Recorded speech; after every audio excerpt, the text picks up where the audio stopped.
गुरु का एक से बहुत ही वाचाल था। वो हर समय बोलता रहता, दिन भर इधर उधर की बातें करता, भिक्षाटन के लिए जाता तो हर घर से एक नई कहानी लेकर आता और आश्रम के दूसरे शिष्यों को सुनाता। एक से के दूसरे से बुराई करता, चुगली करता और दूसरों के सामने अच्छा बनने का प्रयास करता। खुद के मुंह से ही खुद की तारीफ करता रहता और हमेशा ही खुद को गुरु के सामने सबसे बुद्धिमान और उत्तम से साबित करने का प्रयास करता। वह खुद को सभी शिष्यों से अलग और श्रेष्ठ मानता था। उसका कहना था कि मैं एक अमीर घर का लड़का हूं, अगर मैं चाहता तो एक आरामदायक और सुविधाओं से भरा जीवन जी सकता था, लेकिन मैं वो सब छोड़कर यहां आ गया क्योंकि मुझे सत्य की खोज करनी है, खुद को जानना है, जीवन को जानना है। इसीलिए मेरा त्याग तुम सबसे बड़ा है। एक दिन गुरु ने आश्रम के सभी शिष्यों को बुलाकर कहा, आप सभी को अगले 1 माह के लिए कोई न कोई संकल्प लेना है। इससे आपकी संकल्प शक्ति मजबूत होगी और आप में आत्मशक्ति का संचार होगा। आप सभी अपनी अपनी सामर्थ्य के अनुसार कोई सभी संकल्प ले सकते हैं और 1 माह से पूर्व आप में से जिस चीज का भी संकल्प टूटता जाए वह अपनी पुरानी दिनचर्या में वापस आते जाएंगे। सभी शिष्यों ने अपनी शक्ति के अनुसार छोटे बड़े संकल्प लिया और गुरु को अपने अपने संकल्प के बारे में बताकर वहां से चले गए, लेकिन वह टोनी से खुद को सबसे अलग और बड़ा दिखाना चाहता था। इसलिए वह सीधे गुरु की कुटिया में पहुंच गया और बोला, मैं कोई छोटा मोटा संकल्प नहीं लेना चाहता, बल्कि खुद की ही भांति एक बड़ा और महान संकल्प लेना चाहता हूं। कृपया आप ही बताएं क्या संकल्प लेना चाहिए मुझे। उस बातूनी सीसी की यह बात सुनकर गुरु मुस्कुराए और बोली, क्या तुम मेरे द्वारा दिए गए संकल्प को पूरा कर पाओगे? क्या तुम्हारे लिए उसे पूरा करना संभव होगा? नहीं, वह तुम्हारे लिए संभव नहीं है, तुम उसे पूरा नहीं कर पाओगे, इसलिए तुम खुद ही कोई संकल्प भूल से ने कहा, नहीं गुरुदेव, अब जो भी संकल्प मुझे देंगे मैं जरूर उसे पूरा करूंगा, आप बताएं तो सही। गुरु ने कहा, ठीक है, तो तुम अगले 1 माह तक चुप रहोगे, मुंह से एक शब्द भी नहीं निकालोगे, यही तुम्हारा संकल्प है। जिससे ने कहा, गुरुदेव ये भी कोई संकल्प है? ये तो बहुत ही आसान है, 1 माह तक चुप्पी तो रहना है। कोई बड़ा संकल्प दीजिए जो मेरी योग्यता के लायक हो, जिसे पूरा करने में मुझे समस्या हो। गुरु ने कहा, पहले तुम इस संकल्प को तो पूरा करके दिखाओ। शिष्य ने गुरु की बात मान ली। वह उसी समय चुप हो गया और पलटकर कुटिया से बाहर चला गया। उसे चुप रहना बहुत आसान लग रहा था। उसने एक दिन तो जैसे तैसे चुप रहकर काट लिया, लेकिन दूसरे दिन से उसके मन में न बोलने का बोझ बढ़ने लगा। तीसरे दिन उसे भारीपन महसूस होने लगा और चौथे दिन उसके अंदर एक अजीब सी बेचैनी होने लगी, क्योंकि आसपास आश्रम के सभी से एक दूसरे से बातें कर रहे थे। वह भी अपना पक्ष उनके सामने रखना चाहता था, उनकी बोलती बंद कर देना चाहता था, लेकिन उसका संकल्प उसके आड़े आ रहा था। इसीलिए वह पूरे दिन सिर्फ मुंह और आंखें बनाता रहता। इसी तरीके से कुछ दिन और भी थी और वैसे से बीमार पड़ गया। उसका सर फटा जा रहा था, उसका खाने पीने तक कम नहीं कर रहा था, वह सिर्फ बोलना चाहता था। वह गुरु के पास गया और उनके सामने बैठकर लिखकर उन्हें बताया, गुरुदेव मैं बोलना चाहता हूं, बिना बोले मुझे समझ नहीं आ रही, मेरा दम घुटता जा रहा है, मैं अंदर ही अंदर पागल हुआ जा रहा हूं, मैं क्या करूं? संकल्प टूटू क्या? ये पढ़कर गुरु मुस्कुराए और बोले, संकल्प को तोड़ने के लिए ही होते हैं, लेकिन जो अपने संकल्प को पूरा कर लेता वही अपनी आंतरिक शक्ति को बढ़ाता है, और जो अपनी आंतरिक शक्ति को बढ़ा लेता है वह समझ और जागृति की राह पर आगे बढ़ जाता है। संकल्प का लेना भी तुम्हारे हाथ में था और इसे तोड़ना भी तुम्हारे ही हाथ में है। तुम्हारे बहुत से गुरु भाई अपने संकल्प को तोड़कर अपनी पुरानी दिनचर्या पर वापस आ चुके हैं। अगर तुमसे नहीं हो पा रहा तो तुम भी संकल्प तोड़कर अपनी पुरानी दिनचर्या पर वापस जा सकते हैं। लेकिन याद रहे, अगर आज तुम इस छोटे से संकल्प को नहीं संभाल पा रही तो तुम अपनी बाकी की पूरी जिंदगी को कैसे संभाल सकते हैं। बाकी फैसला पूरी तरह से तुम्हारे हाथों में है। गुरु की यह बात किसी के दिल में छोड़कर गई। मैं बिना कुछ बोले वहां से वापस चला गया और खुद को अपनी कुटिया में बंद कर लिया। वह केवल अपने जरूरी कामों के लिए ही कुटिया से बाहर निकलता, बाकी सारे समय कुटिया के अंदर ही बैठा रहता। 15 दिन बीत चुके थे और आश्रम के लगभग सभी शिष्यों का संकल्प अब तक टूट चुका था, लेकिन उस वाचाल सीसी का संकल्प अभी भी जारी था। संकल्प लेने के बाद से अब तक उसने एक शब्द भी न बोला था। सारा आश्रम हैरान था कि इतना बोलने वाला इंसान चुप कैसे हो गया। 15 दिन बीतने के बाद वह दोबारा अपने गुरु के पास गया और लिखकर बताया कि गुरुदेव मैं बाहर से तो चुप हूं, लेकिन मेरे भीतर बहुत सी आवाजें, बहुत सी चीख पुकार और शिकायतें हैं। मैं अंदर ही अंदर बात करता रहता हूं, मेरा मन तरह तरह के प्रश्न पूछता रहता हूं। मैं बाहर से जितना मौन, भीतर से उतने ही शोर शराबे से भरा हुआ हूं। मुझे सब हो रहा है। क्या मेरा संकल्प अभी भी जारी है? गुरु ने कहा, हाँ, तुम्हारा संकल्प अभी भी जारी है, लेकिन जब तक लोगों की आवाजें तुम्हारे कानों में पड़ती रहेंगी, तुम्हारा मन बोलता रहेगा, क्योंकि इसे तो आदत है बोली कि तुम भले ही बाहर से चुप रहो, लेकिन तुम अंदर ही अंदर बोलते रहेंगे। तुम्हें इन बातों से, इन आवाजों से दूर जाना पड़ेगा। शिष्य गुरु को प्रणाम कर वहां से चला जाता है और सुबह होते ही अपनी कुटिया छोड़कर जंगल की तरफ चला जाता है। कई दिन बीत जाते हैं, संकल्प का समय भी पूरा हो जाता है, लेकिन उसी से लौटकर नहीं आता। आश्रम में सभी को डर था कि कहीं जंगली जानवरों ने उसे खाना लिया हो। इस बीच उसे ढूंढने की बहुत कोशिश की गई, लेकिन वह कहीं नहीं मिला। सभी गुरु भाइयों ने मान लिया था कि जंगली जानवरों ने उसे अपना शिकार बना लिया है, लेकिन गुरु को ऐसा नहीं लगता था। एक दिन आश्रम का एक शिष्य गुरु के पास आया और बोला, गुरुदेव, उस वाचाल सीसी के साथ क्या हुआ होगा? क्या जानवरों से मार दिया होगा? गुरु ने कहा, हो सकता है कि जानवरों ने उसे अपना शिकार बना लिया हो, लेकिन उसके न लौटने की एक दूसरी वजह भी हो सकती है। शायद उसे वह मिल गया है जिसके लिए वह गया था। शिष्य ने पूछा, गुरुदेव, कि ज्यादा बोलना इतना हानिकारक होता है?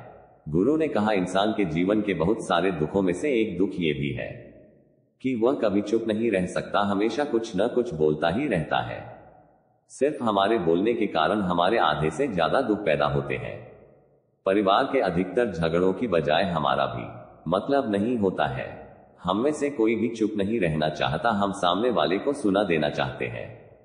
जो भी हमारे मन में है सब निकालकर उसके मन में बैठा देना चाहते हैं। उसे समझा देना चाहते हैं कि देख तो गलत है और मैं सही, आखिर ये कहां तक उचित है, क्योंकि दूसरा भी तो यही कर रहा है। और इस तरीके से सब एक दूसरे की सड़ी गली बातों को ग्रहण कर रहे हैं, फिर समय के साथ उन्हीं बातों की परतों को करते रहते हैं और एक दूसरे को सुनाते रहते हैं। इस तरीके से सुनने और सुनाने का ये काम जिंदगी भर चलता रहता है, लेकिन इस नासमझी में हम खो देते हैं अपना समय, अपना जीवन, अपनी समझ और सबसे महत्वपूर्ण वह कीमती पल जो जिए जा सकते हैं, जिनको अनुभव किया जा सकता है, जिनमें आनंद को प्राप्त किया जा सकता है। लेकिन इसके बदले हमें मिलता क्या है? कुछ नहीं, सब व्यर्थ और बर्बाद हो जाता है। इस पागलपन में हमने क्या खो दिया, इसका एहसास केवल कुछ ही लोगों को हो पाता है। बाकी लोग जैसे उन्हें अपने आने का पता नहीं, वैसे ही उन्हें अपने जाने का भी पता नहीं चल पाता। किसी ने कहा कि फिर इसका समाधान क्या है? गुरु ने कहा, पूरी जागरूकता के साथ अपने विचारों को देखना, यही एकमात्र तरीका है। उस वाचाल से को आश्रम छोड़कर गए हुए 3 महीने का समय बीत चुका था, लेकिन उसके कोई खबर न थी। अब तक तो सभी गुरु भाइयों ने भी उसके वापस लौटने की उम्मीद छोड़ दी थी, लेकिन एक दिन वह आश्रम लौट आता है। उसे देखकर सभी के आश्चर्य और खुशी का ठिकाना न रहा, लेकिन अब वो नहीं था जो यहां से गया था, वह कुछ और ही बनकर वापस आया था। उसके अंदर एक गजब का बदलाव महसूस किया जा सकता था। उसके चेहरे पर एक गजब का ठहराव और आंखों में बड़ी शांति थी। क्रम में आते ही सभी गुरु भाइयों ने उसे चारों तरफ से घेर लिया और बातें करने लग गए। वह भी अपने गुरु भाइयों से बातें करने लगा। उससे बात करने वाले सभी शिष्यों ने यह अनुभव किया कि अब पहले जैसा उतावला और बातूनी नहीं रह गया था। उसके मुंह से एक एक शब्द बहुत ही सुलझे हुए और मधुरता के साथ निकल रही थी। थोड़ी देर तक गुरु भाइयों से बात करने के बाद वह सीधा गुरु की तरफ चला गया। उसने गुरु के चरण छुए और कहा, गुरुदेव, क्या मैं अभी मौन हूं? क्या अभी मेरा संकल्प जारी है? गुरु ने कुछ देर तक शिष्य की आंखों में बड़े ध्यान से देखा और कहा, हाँ, तुम अभी मौन हो, तुम्हारे मुंह से एक भी शब्द निकल नहीं रहा और तुम्हारा संकल्प अभी भी जारी है। जिससे ने कहा, गुरुदेव, जब मैं आश्रम से गया तो मैं मुंह से तो चुप था, लेकिन मेरे अंदर बहुत सी आवाजें थी, मन में बहुत से प्रश्न थी और वह बंद नहीं हो रही थी।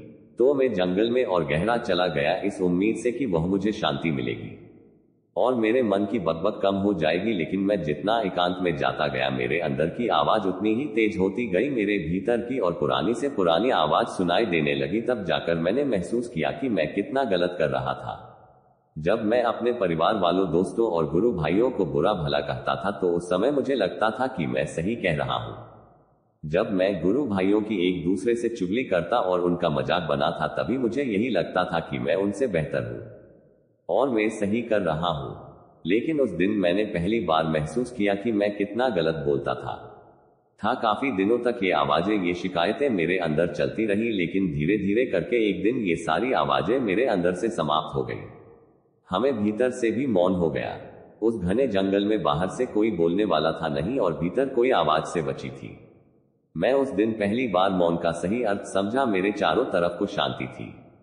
हालांकि अभी भी कुछ आवाजें आ रही थी जो पहले भी आती थी, लेकिन मैं उन्हें सो नहीं पाता था। पर अब वो सभी आवाजें मुझे स्पष्ट रूप से सुनाई दे रही थी। हवा के चलने की आवाज, चिड़ियों की चहकने की आवाज, पानी के बहने की आवाज, खबरों के गुनगुनाने की आवाज, ये सभी आवाजें मैंने पहली बार पूरे होश पूर्वक सुना। अपने चारों तरफ इतनी शांति मैंने पहले कभी महसूस नहीं की थी।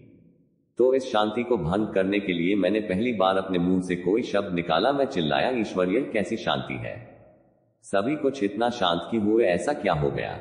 लेकिन मेरे चिल्लाने के बाद भी वो शांति भंग न हुई। सब कुछ पहले की जितना ही शांत था, बाहर भी और भीतर भी। हे गुरुदेव, मैंने अपने गुरु भाइयों से बात की, मैंने आपसे बात की। मैं बोल रहा हूं, मैं चल रहा हूं, मैं सब कुछ देख रहा हूं, लेकिन मैं अपने भीतर एकदम एकांत में हूं, मौन में हूं।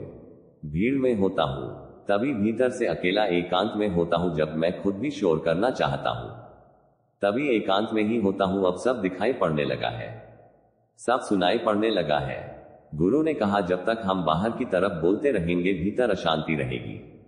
जिस दिन हम भीतर की तरफ मुड़ जाएंगे फिर बाहर हमारे मुंह से कुछ भी निकली हम शांत ही रहेंगे।